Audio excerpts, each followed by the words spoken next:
Bueno, Fernando, entonces Néstor habla de la sociedad, habla Roxana de la familia, de la madre, de esa concepción desde el útero.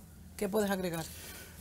Que entre medio del proceso sociológico que sería el producto de ese proceso de crecimiento de ese ser humano, que nace desde, como dice la doctora, desde el vientre, la familia y la sociedad, hay un puente en donde el estudiante pasa por un proceso y ese puente se llama escuela. Entonces la escuela tiene una gran responsabilidad de formación, pues no solamente educativa, sino un proceso de herramientas que ese estudiante pueda aprender para manejar sus situaciones personales, no solamente educativamente. Entonces, es interesante que para poder, hay varios elementos en poder desarrollar un programa efectivo que se introduzca dentro de ese puente que va a estar ahí por espacio de 12 años, entre prekinder a bachiller. Entonces estamos hablando de que tiene que haber 4 elementos por lo menos. Número 1, hay un elemento de comunicación, que era el tema de que estábamos hablando de la ley del silencio. En los lugares donde se ha establecido mecanismos para que los estudiantes puedan informar de forma anónima de las situaciones que están ocurriendo en la escuela, ha habido una reducción de un 65% de la violencia en esa escuela. ¿Por qué? Porque el estudiante no informa porque tiene miedo, sino porque se ha creado una cultura que toma más o menos, por lo menos como 3 años, de que este es nuestro lugar y nos pertenece a todos. Entonces, ahorita se hablaba de un mínimo. Si el mínimo de personas son los que son abusadores o problemáticos y el mayor grupo de personas en la escuela entiende que el propósito que está ahí es recibir esa enseñanza para desarrollarse como estudiante, entonces hablaban de pandilla, pero vamos a hacer la pandilla más grande. La pandilla más grande es la que dice, este es nuestro lugar, nos pertenece a todos, aquí nosotros tenemos unos derechos, pero tenemos unas responsabilidades que acompañan esos derechos. Entonces, ¿quién va a tomar control de la escuela? El estudiante. ¿Por qué? Porque yo sé la razón de lo que yo estoy aquí. Tú le preguntas a un estudiante, ¿y por qué tú estás en la escuela? Y dice, porque no tengo más remedio. Entonces, cuando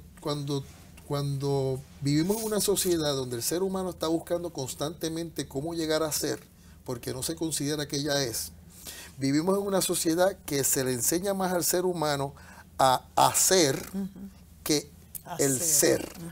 Entonces, cuando tú aprendes a conocer tu persona como ser, entonces tú te das cuenta de que antes de Mónica no ha existido una Mónica igual a ti.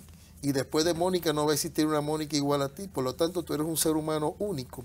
Mónica no puede hacer nada para añadirle a su valor, pero tampoco puede hacer nada para quitarle a su valor.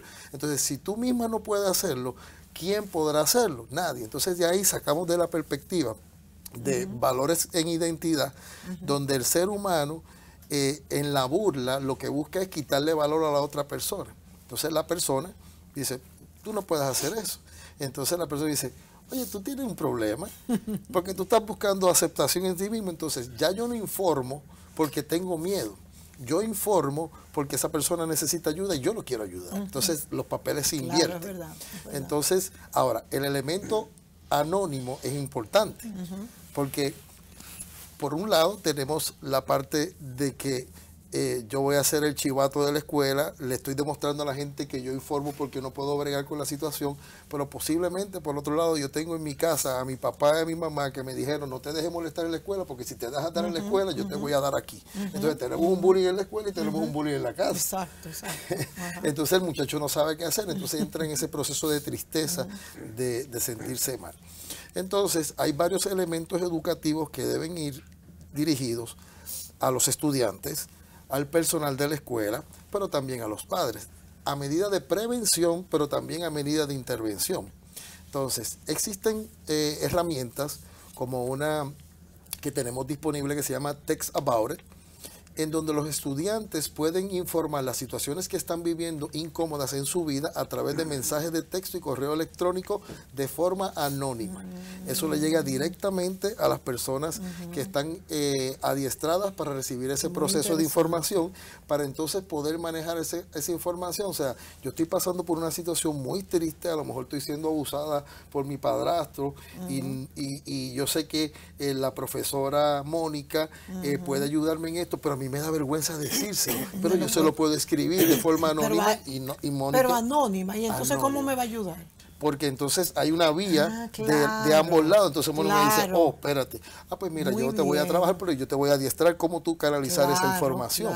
Entonces, en ese proceso se refiere a unos procesos educativos. Entonces, si tú entras en confianza, que la persona dice, wow, esta persona me puede ayudar. No, olvídate que al fin llega un momento y dice, ok, ahí entonces podemos llamar entonces a la psicóloga que puede intervenir y tomar acción.